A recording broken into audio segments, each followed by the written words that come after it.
So you mean to tell me OJ was found with a bloody glove, he was arrested immediately.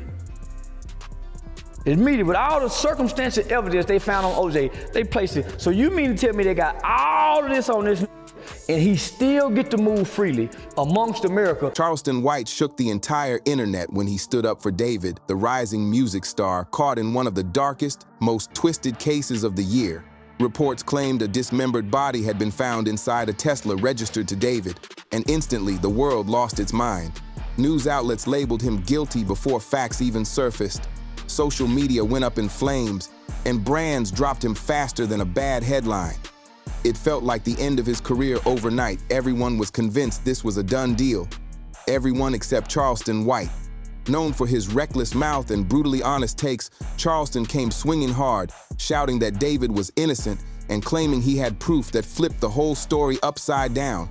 He didn't just talk for clout, he laid out a cold argument that hit deep. Charleston said in America, young black men get locked up every day for way less.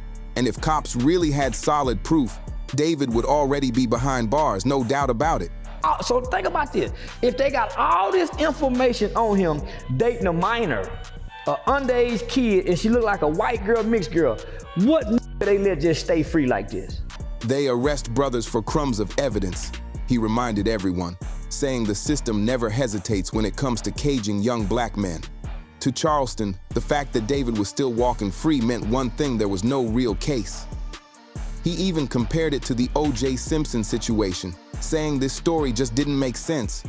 If someone had really been killed and hidden in a celebrity's car, how could there be no arrest? No perp walk, no nothing. Something wasn't adding up, and Charleston made sure everyone knew it. But he didn't stop there. Charleston went straight into the rumors swirling online, the ones claiming David had been mixed up with a teenage girl whose death had shaken the internet. So I'm saying, let me think outside the box. Maybe his mama done it. Maybe her mama done it and set him up. Maybe one of them racist uncles or cousins don't like her. Maybe the other boyfriend done it. Maybe the pimp who was sex trafficking her for the last year when she ran away done it. Fans had been posting supposed evidence, matching tattoos, leaked photos, and lyrics they said were confessions. The web was buzzing non-stop, but Charleston wasn't buying it.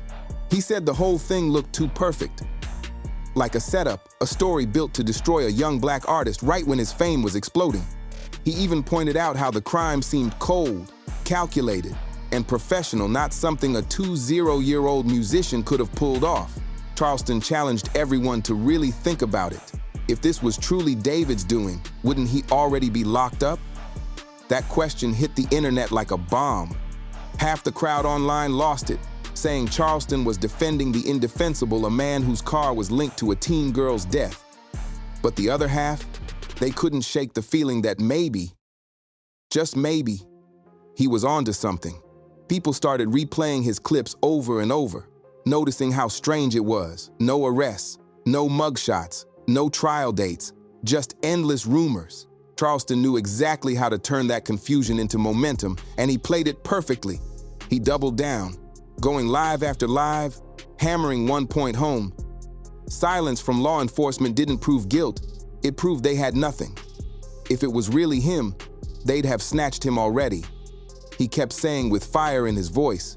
Then he did what Charleston always does best, stirred up chaos like nobody else. There's nothing else put him in jail just to put a hole on him. A dead body found in your car? Nothing, listen, hold on. If they find a dead body in me and your car, and this is our car, do you think they'll let me and you stay out like long? At one point, he flipped the story so hard that people started accusing him of being cold toward the victim. He dropped a few harsh lines that had the internet furious, saying it sounded like he was blaming the girl instead of David. There's nothing else put him in jail just to hold him? A dead body and no arrest? He snapped, and that quote went viral fast. But his defenders came rushing in, saying Charleston wasn't excusing anything, he was forcing people to look deeper. To them, he was challenging blind belief in a one-sided story. To Charleston, questioning the system wasn't disrespect, it was survival. They don't let young black men walk free after something like this, he said. Not in America. That line echoed across TikTok, X, and YouTube like an anthem, and the longer the police stayed silent, the louder Charleston's theory grew. Every day without an arrest became his proof. He wasn't denying the tragedy. He was saying something didn't add up. If the car, the body, and the supposed link were all real, why was David still performing and posting online? Charleston turned that contradiction into a full-blown movement. Fans started flooding hashtags like #FreeDavid and #CharlestonSaidIt, and just like that, this wasn't just a crime story anymore. It was a cultural war.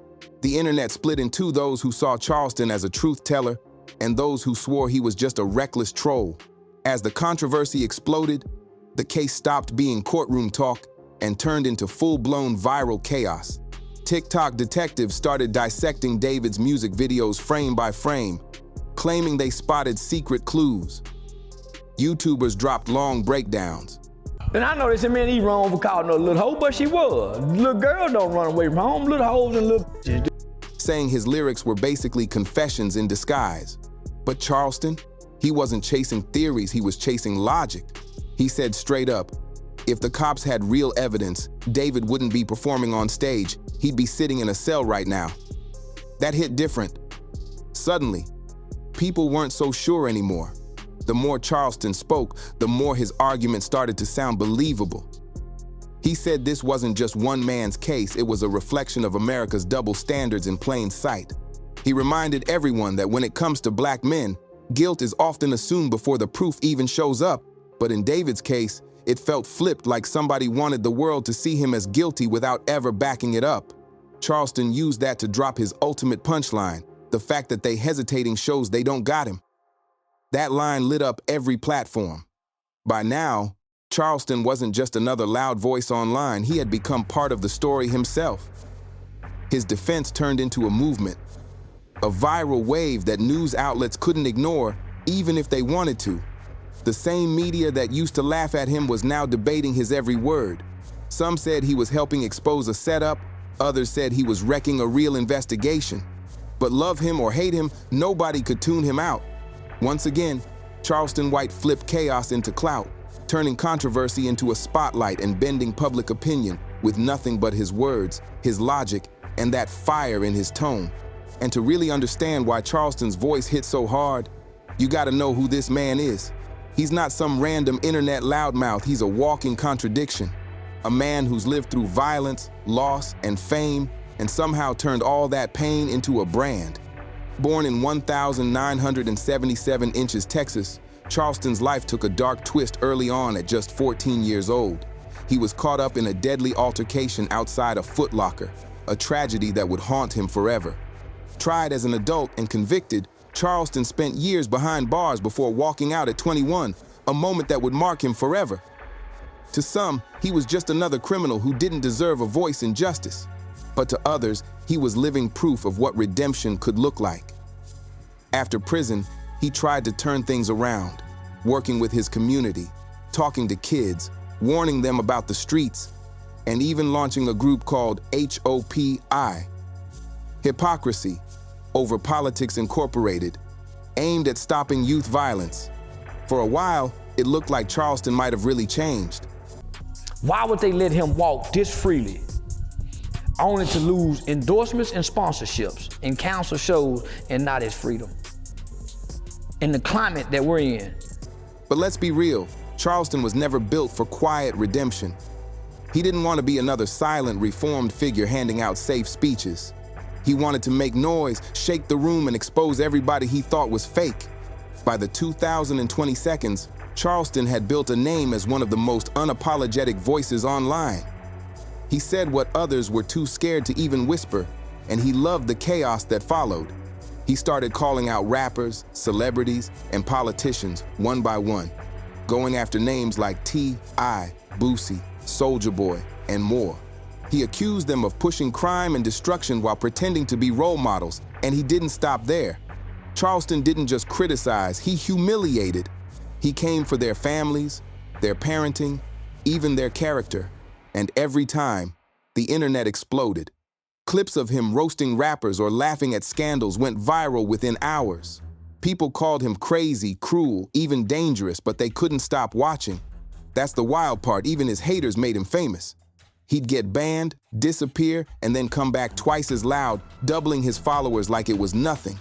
To his supporters, he was the only one brave enough to tell the truth. To his critics, he was a clout-chasing instigator who'd say anything to trend. One of his most insane moments came during a live stream with Aiden Ross. Charleston pepper-sprayed one of Aiden's friends right on camera. The chaos that followed was pure internet madness, lawsuits, threats, memes. Everything went viral in minutes. That moment summed him up perfectly: unpredictable, controversial, and absolutely impossible to ignore.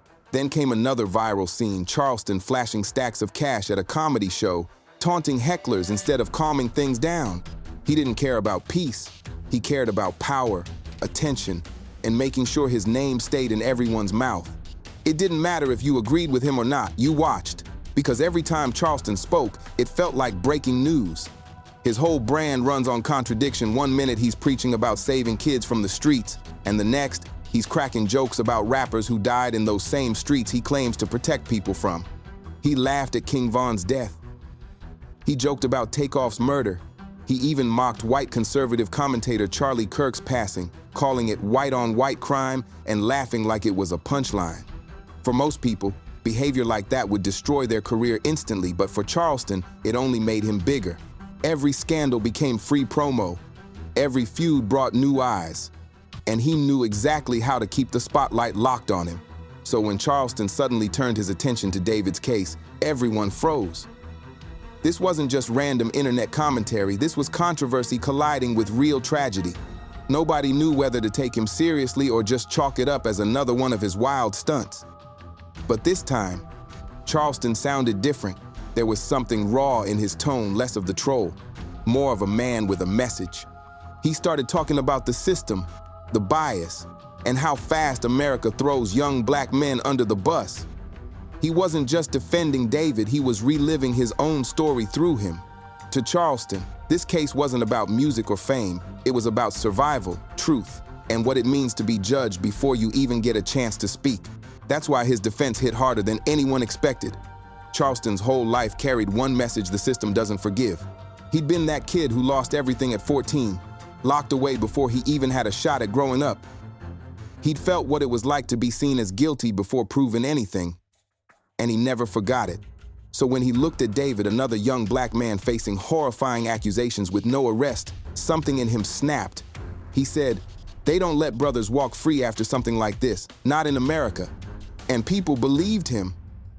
Because he wasn't talking from textbooks, he was talking from experience.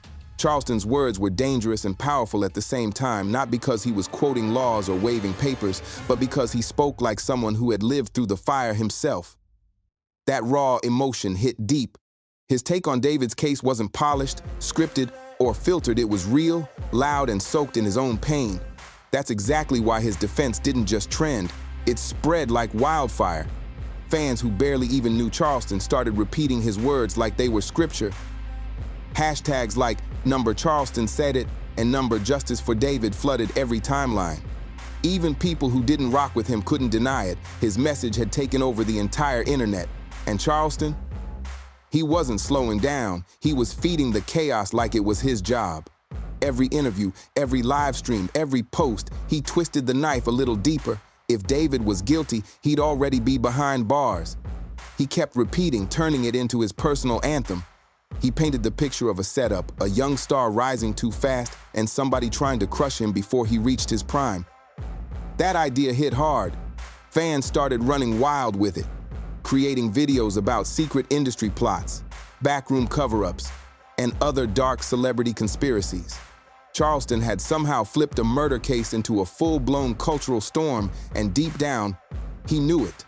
The irony was insane. The man everyone accused of chasing clout might have actually been spitting some real truth. This time, Charleston White, the same guy who mocked rappers and picked fights for fun, had tapped into something raw that growing distrust people have for the justice system, that fear of being judged before the facts even land. That's why when he spoke about David, it didn't sound like another rant. It sounded like a statement. Whether people agreed or not, they were listening. That's the kind of power Charleston built, the kind that can make the whole world pause with just a few words. But right as his defense took over the internet, The case itself twisted into something no one saw coming.